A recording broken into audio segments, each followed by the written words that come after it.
Boa noite a todos, eu sou o professor Maicon Silva e na aula de hoje nós estaremos estudando dando introdução à nossa playlist de administração da produção, um pouco da história da nossa produção, ok? Então, nesse vídeo nós iremos falar um pouco de história, no próximo vídeo nós iremos falar um pouco sobre a administração da produção em si, conceitos de produção, inputs, outputs, estratégias de operações que são realizadas em todo e qualquer sistema produtivo. E nós estaremos falando também ainda, nessa primeira etapa, sobre as funções do administrador de produção. Ok? Então, antes de darmos início ao nosso curso, é interessante, para que o aluno não fique perdido, conhecer algumas siglas que todo gestor de produção utiliza bastante. Então, aqui eu coloquei as principais, tem várias, mas nós temos a JIT, que é Just in Time. Ele é uma estratégia de produção, ok? Que vamos ver logo à frente. Nós iremos ver muito também a palavra Kaizen, que significa melhoria contínua.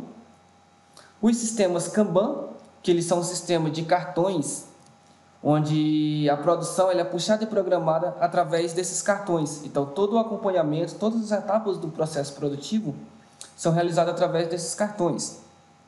Lead Time, que é um tempo de passagem ou atravessamento, onde vamos ver também outra sigla, que é TC, chamada tempo de ciclo. Mix, que nada mais é do que a variedade de produtos ou serviços que eu posso oferecer aos meus clientes, enfim. PCP, que é Planejamento e Controle de Produção. E PMP, o Plano Mestre de Produção, ok? Então, essas são algumas das outras siglas. Caso durante o curso for falado alguma outra sigla que não apareceu nessa lista, eu vou estar pausando o vídeo e estar indicando a vocês o que é aquela sigla. Bem, sigamos. Enfim, quando iniciamos a falar do processo produtivo, é importante a gente relembrar no primeiro momento de onde veio a produção, de onde surgiu, qual que é a sua história. Então, disso, como dito no slide, nós podemos ver que, ao longo da sua história, o ser humano ele sempre produziu bens. Ok? Então, toda a história, o ser humano ele se preocupou em produzir. O nosso corpo humano é uma indústria em potencial. E o que vem a ser a produção? Ok? A produção nada mais é do que um processo onde entram as matérias-primas, essas matérias-primas sofrem um processo de transformação, ok? E ao final desse processo de transformação, eu tenho o meu produto, que pode ser um bem de consumo ou um serviço, ok? Então, nós temos um ponto muito importante aí, dito no slide, que é a descoberta do fogo e os metais e, principalmente, aí, a descoberta do ferro, ok? São dois momentos bastante importantes dentro de toda a nossa evolução histórica. Então, vamos iniciar aqui 450 anos antes de Cristo. Porém, bem antes disso, 9.000 anos antes de Cristo, 10.000 anos, existiam os homens das cavernas. No slide anterior, eu citei que a história da produção ela começa com a descoberta do fogo. E por quê? Os homens das cavernas, o que eles faziam? Eles pegavam uma pedra bruta, lapidavam essa pedra e produziam armas. Olha só a palavra, produziam. Então, desde a era das cavernas, o homem ele já produzia. O processo produtivo já existia. A partir do momento que ele pegava uma pedra bruta, lapidava essa pedra e transformava em machadinhas ou em lanças. Ok? Então, ao criar essa arma, a partir de matérias que ele utilizava, que vamos chamar matérias-primas, o homem estaria produzindo. Certo? Logo em seguida, ele começou a sentir frio e o que ele fazia? Ele pegava a pele de animais, que era a matéria-prima deles, e produzia roupas e agasalhos. Ok? Então, em 450 anos antes de Cristo, nós tínhamos lá um início, digamos, um marco teórico para a produção, que era a arquitetura do Império Romano, onde aqui existiam 3 tipos de produção. E o que era a produção deles? Muito baseadas na arquitetura. Eles pegavam a argila, o gesso e transformavam principalmente ali em colunas, em todos aqueles templos que existiam lá na Roma antiga, ok? E lá eles pegavam 3 tipos principais de arquitetura: o dórico, o jônico e o coríntio. Logo mais, indo para Roma, a Roma ela pegou um pouco do estilo da Grécia e criou seus próprios estilos, que são o estilo toscano e o estilo compósito, ok? Ponto importante na produção. A produção ela sempre sofre processo de transformação com base em um processo anterior. Isso chama-se melhoria contínua, como vimos lá no primeiro slide, Kaizen. Então, ela está sempre em constante processo de transformação. Bom, nós temos agora ali, no meados do século XVIII, foi um salto muito grande. Então, ali já vem a descoberta de metais e tudo. Já passamos pela época dos artesãos que pegavam ferro e transformavam em espadas. E ali nós já existíamos a necessidade de aplicação do sistema de organização do trabalho. Então, aqui se caracteriza muito pela indústria têxtil. Era muito forte nessa época, principalmente na Inglaterra, enfim, na parte da Europa, ok? E aqui teve esse ponto. Então, nós tínhamos funções especializadas para cada trabalhador e o principal ponto era a fadiga. Inclusive, foi citado ali o conceito de fadiga. Por quê? Os operadores levavam os tecidos, os panos para se produzir em casa. Então, nisso, eles tinham horas excessivas de trabalho, pois eles ganhavam por produtividade. Então, a fadiga era acrescida muito nisso. O que é a fadiga? Nada mais é do que o cansaço físico de um colaborador em uma linha de produção. Ok? Pulando para 1760, ali, meados nesse século, nós já temos aí a famosa Revolução Industrial. E o que caracterizou principalmente o ponto da Revolução Industrial? Em 1764, James Watt criou a máquina de vapor. Então, nós tínhamos ali muito uso das forças da água. Aquele trabalho manual do operador agora passava-se a mecanizar um pouco mais. E nisso nós temos um grande ponto aqui para a Inglaterra, onde ela conseguiu instalar várias máquinas de vapores ao longo da sua extensão. Criou-se várias indústrias têxteis, novamente, citando o ponto têxtil, e com isso ela conseguiu ganhar bastante mercado da Europa. Ok?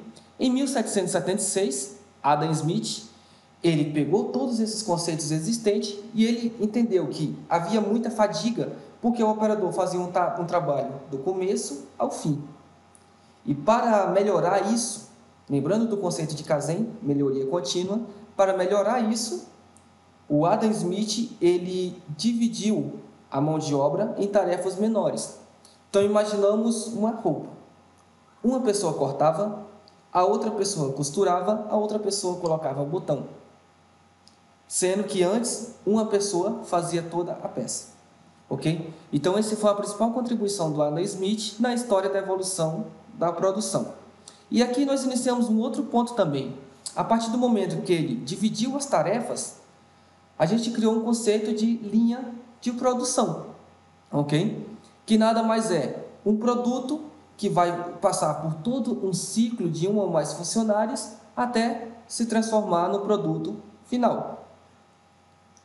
Bem, continuando na nossa base histórica, nós temos aqui em 1785 a invenção do primeiro tear a vapor por Cartwright, ok? Então, vejam só. A gente tinha a máquina a vapor que produzia vários pontos criados lá por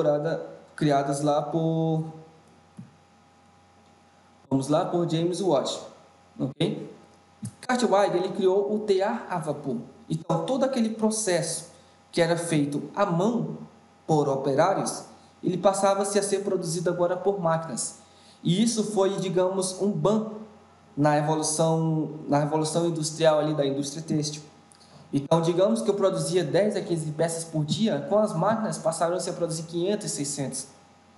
Então, aumentou-se muito a gama de produção, com isso também aumentou-se muito a necessidade de matéria-prima e mais ainda o conceito de linha de produção. Então, nós temos lá no final do século XIX, o que nós podemos dizer que foram os pais da administração. Aqui começa um conceito de administração moderna, e claramente iniciado por Frederick Taylor, que é apelidado como o pai da administração científica. Por quê?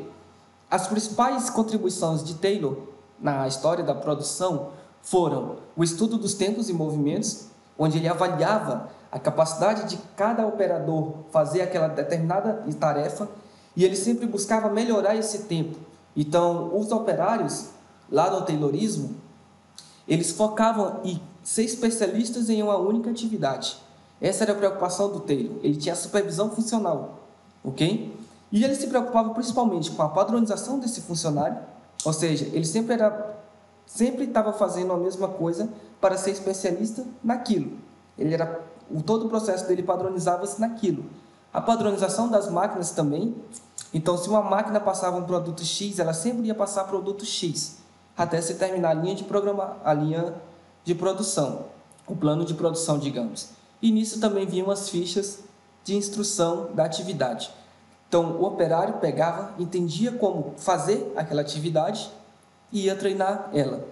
Aqui também teve um conceito de pagamento que foi inovador, onde os operários eles ganhavam pelos que eles produziam.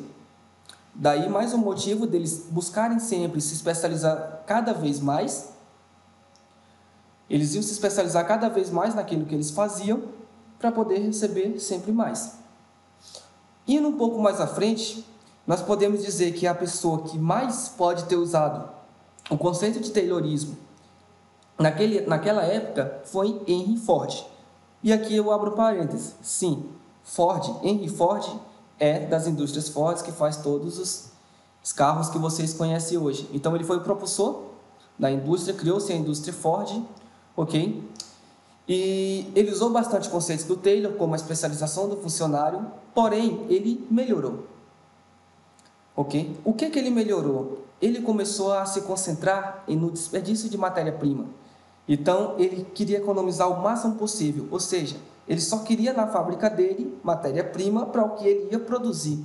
E aqui entra um conceito muito interessante de just in time, que nós teremos a oportunidade de falar bem melhor um pouco à frente, certo? Então, essa foi uma das contribuições de Ford.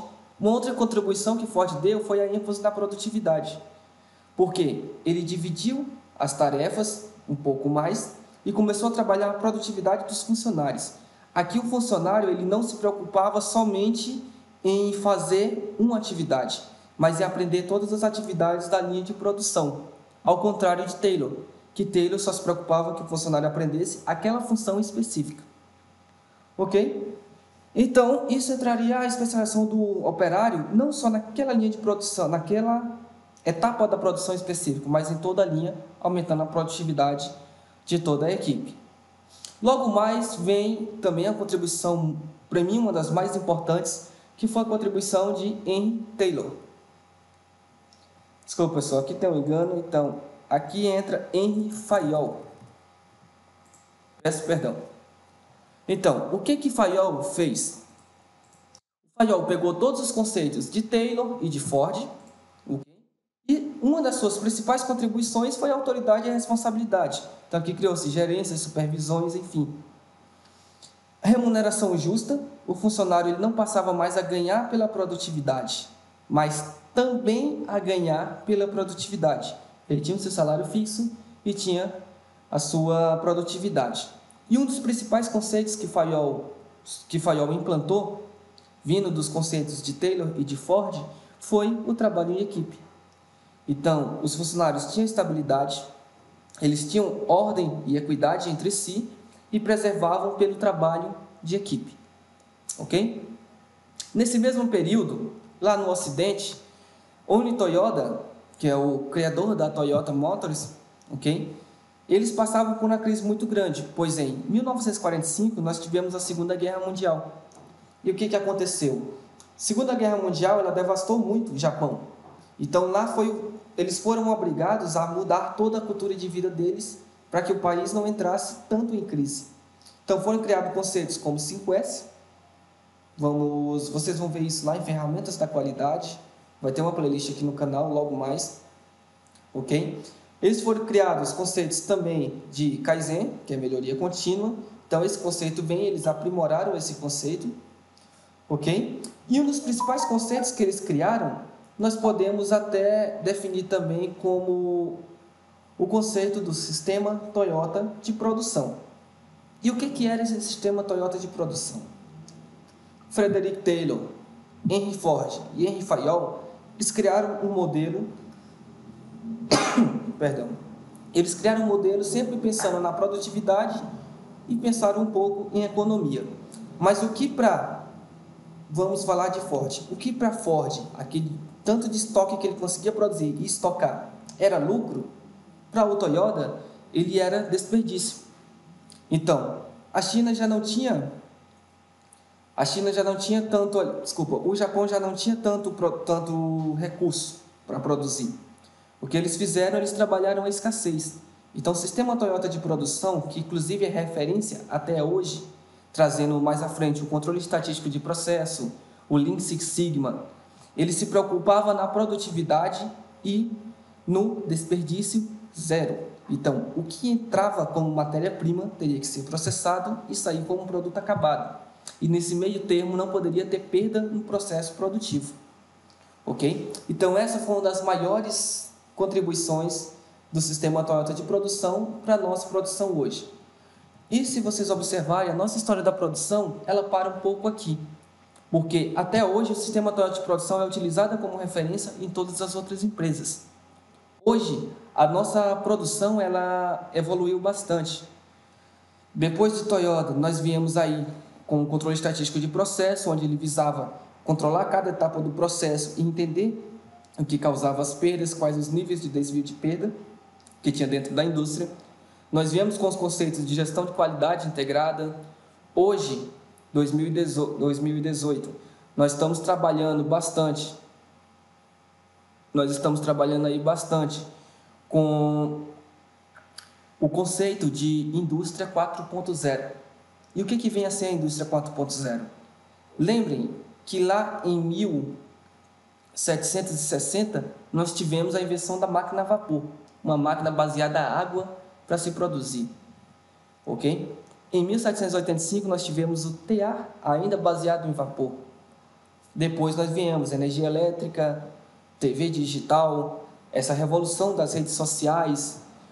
Avançamos um pouco mais na nossa indústria e começamos a trabalhar com o CLP, que é um pouco mais de automação industrial. E hoje a nossa indústria está evoluindo um pouco para o Data Science, ou seja, a ciência de dados, a inteligência artificial, onde tudo aquilo que é automatizado vai ser controlado por um computador. Então, o que nós vimos, toda aquela evolução que nós vimos no filme, robôs trabalhando por pessoa, robôs falando por si só e tomando ações por eles mesmos, isso não está muito longe de acontecer. As indústrias estão caminhando para isso. Aquele futuro que o pessoal previa há 10, 15 anos atrás, hoje nós já estamos vendo bastante ele. E esse é o futuro da produção. Cada vez mais nós vamos pegando conceitos históricos da produção e vamos melhorando cada vez mais para que a gente possa produzir sempre mais com a menor quantidade de recursos possível, que isso vai impactar diretamente no custo do nosso produto e, consequentemente, no aumento da lucratividade. Ok? Essa aula fica por aqui. Na próxima aula, nós iremos entender o conceito de administração da produção e falar um pouco sobre estratégias de operações. Até lá!